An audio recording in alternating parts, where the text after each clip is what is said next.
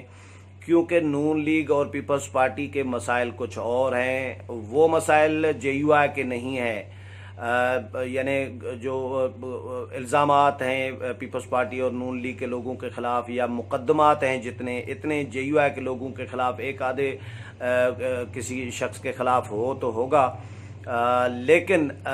اس طرح باقی جو اوورال نہیں ہے جے یو آئی کے لوگوں کے خلاف مقدمات، کرپشن کے الزامات، انکوائریز، اس طرح کا سین نہیں ہے۔ تو جے یو آئی بڑی کمفرٹیبل رہتی ہے، پیپلز پارٹی پریشان رہتی ہے، نون پریشان رہتی ہے، اور دونوں نے پھر اپنے اپنے مسائل حل کرانے ہوتے ہیں، دونوں نے کسی نہ کسی طریقے سے ریلیف لینا ہوتا ہے، ڈیل کرنی ہوتی ہے انڈر ہینڈ جو ہے۔ تو مولانا نے جو تحریک چلائی تھی، آزادی مارچ ہو یا چیئرمین سینٹ کے خلاف تحریک عدم اعتماد ہو، دونوں میں ان دونوں جماعتوں نے جے یو آئی کو، مولانا کو بیچا ہے، جو ایک تاثر ہے، عام تاثر ہے۔ یہ مولانا کی پارٹی یا مولانا بھی یہ سمجھ رہے ہیں، خود غیر جانبدار صحافی بھی سمجھ رہے ہیں، پیپلز پارٹی والے بھی، نون والے بھی۔ آزادی مارچ کے دنوں میں نواز شریف صاحب ریلیف لے کے باہر چلے گئے، آصف علی زرداری کو بعد میں پھر رہائی ملی تھی، پھر چیئرمین سینٹ کے خلاف تحریک عدم اعتماد جو ہے لانا چاہی اپوزیشن جماعتوں نے، تو اس میں 14 جو ممبران ہیں اپوزیشن کے، اب وہ نون کے تھے، پی پی کے تھے، کس کے تھے،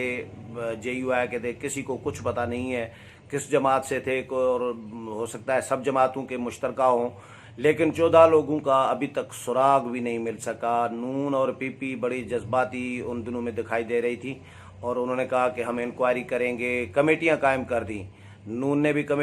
تحقیقاتی کمیٹی قائم کر دی تھی، پیپلز پارٹی نے بھی تحقیقاتی کمیٹی قائم کر دی تھی کہ انکوائریز ہوگی اور ان 14 لوگوں کو ہم بے نقاب کریں گے، لیکن ابھی تک ایک بندے کو، ایک سینیٹر کو بے نقاب نہیں کیا جا سکا۔ تو اس میں سے خود ظاہر یہ ہوتا ہے کہ ان کو پتہ تھا، شاید پتہ تھا، اسی لیے سراغ نہیں لگایا گیا کسی بھی شخص کا، یا کسی کو بھی بے نقاب نہیں کیا گیا، کیونکہ اگر وہ بے نقاب کرتی ان لوگوں کو تو ہو سکتا ہے خود بے نقاب ہو جاتی ان کی قیادت نون اور پی پی کی۔ تو بہرحال یہ ایک ٹاپک الگ ہو جاتا ہے، لیکن ماضی میں اپوزیشن کا ایک دوسرے پر اعتماد نہیں رہا، تو اب پھر مولانا ان کو اکٹھے کرنے لگے ہیں، پھر مولانا کچھ کرنا چاہ رہے ہیں، شاید اپوزیشن کے ساتھ مل کر ایک all parties conference, grand opposition کی ایک شکل دینا چاہ رہے ہیں اس اے پی سی کو، جس میں اتحادیوں کو بھی مولانا شامل کرنا چاہ رہے ہیں۔ اتحادیوں میں سے آج چودھری شجاعت حسین کا ٹیلی فون آیا تھا مولانا کو خود کو، پھر ان سے مولانا نے ڈسکس کیا، اور مولانا نے جو میں نے معلوم کیا ہے مولانا کے قریبی ذرائع سے، انہوں نے بتایا کہ ایک تو چودھری شجاعت حسین کی طبیعت کے حوالے سے مولانا نے دریافت کیا، انہوں نے بتایا کہ میں گاؤں میں تھا، گجرات میں تھا، طبیعت اب بہتر ہے، تو آپ آئیں، میں چاہتا ہوں کہ آپ گجرات آئیں، میں ملاقات کرنا چاہ رہا ہوں، ملنا چاہ رہا ہوں، تو آپ کو میں دعوت دیتا ہوں گجرات آنے کی، میرے گاؤں میں آپ آئیں اور میرے گھر پر ملاقات کریں گے۔ تو امکان ہے کہ جلد دونوں رہنماؤں کے درمیان جو ہے ملاقات ہوگی، اور یہ شاید گجرات ملاقات ہوگی۔ چودھری شجاعت حسین کو آپ کو پتہ ہے، مولانا اور چودھری شجاعت حسین کی انڈر اسٹینڈنگ ہے آزادی مارچ سے لے کر ابھی تک جو ہے معاملات ان کے بیچ میں چل رہے ہیں، جو چودھری برادران کے پاس انہوں نے بار بار کہا تھا کہ امانت ہے مولانا کی، اور جو راز جو ہے کہ آزادی مارچ کیسے گیا، کیا مذاکرات میں طے ہوا تھا، پرویز الہی کئی دفعہ کہہ چکے ہیں کہ یہ مولانا کی امانت ہے، مولانا کی مرضی کے بغیر ہم ڈسکلوز نہیں کریں گے۔ تو وہ ان کے درمیان معاملات تو ظاہر ہے انڈرسٹینڈنگ ایک ہے، تو چودھری شجاعت حسین کو بھی مولانا اعتماد میں لے رہے ہیں۔ اس کے علاوہ ایم کیو ایم کے رہنماؤں کے ساتھ کراچی میں مولانا نے ملاقات کی ہے، ایم کیو ایم کے 2-3 رہنماؤں نے الگ الگ ملاقات کی ہے، اور ان کے ساتھ بھی ملکی سیاسی صورتحال، حکومتی پرفارمنس وغیرہ ان ایشوز پر بات کی ہے۔ جنرل عبدالقادر بلوچ ہیں نون لیگ کے، وہ بھی کراچی میں ملے ہیں، لیکن وہ کیونکہ مرکزی قیادت میں شامل نہیں ہوتے نون لیگ کے، لیکن باقی نون لیگ کی قیادت مولانا کے ساتھ مسلسل وقتاً فوقتاً رابطے میں ہے۔ کبھی رانا ثناء اللہ آ رہے ہیں مولانا کے پاس، کبھی حسن اقبال آ رہے ہیں، کبھی ایاز صادق آ رہے ہیں، کبھی شہباز شریف کے ساتھ مولانا کا ڈائریکٹ رابطہ ہو رہا ہے۔ تو ان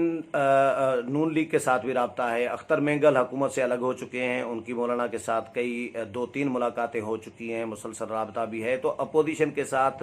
حکومتی اتحادیوں کو بھی مولانا کوشش کر رہے ہیں کہ ان کو بھی اعتماد میں لیا جائے اور حکومت کے خلاف ایک مشترکہ ایک لائحہ عمل طے کیا جائے، کیونکہ جو پریس ریلیز بھی جاری کیا گیا ہے آصف علی زرداری اور بلاول بھٹو سے ملاقات کا پیپلز پارٹی کی جانب سے، اس میں یہ کہا گیا ہے زرداری صاحب کی جانب سے کہ عوام اپوزیشن کی طرف دیکھ رہی ہے اور یہ چاہ رہی ہے، سوچ رہی ہے عوام کہ اپوزیشن اس سلیکٹڈ حکومت سے، اس نااہل حکومت سے ہمیں کب نجات دلائے گی۔ امید ہے پروگرام پسند آیا ہوگا، اگلے پروگرام میں پھر ملاقات ہوگی، تب تک اجازت چاہتا ہوں، اللہ حافظ۔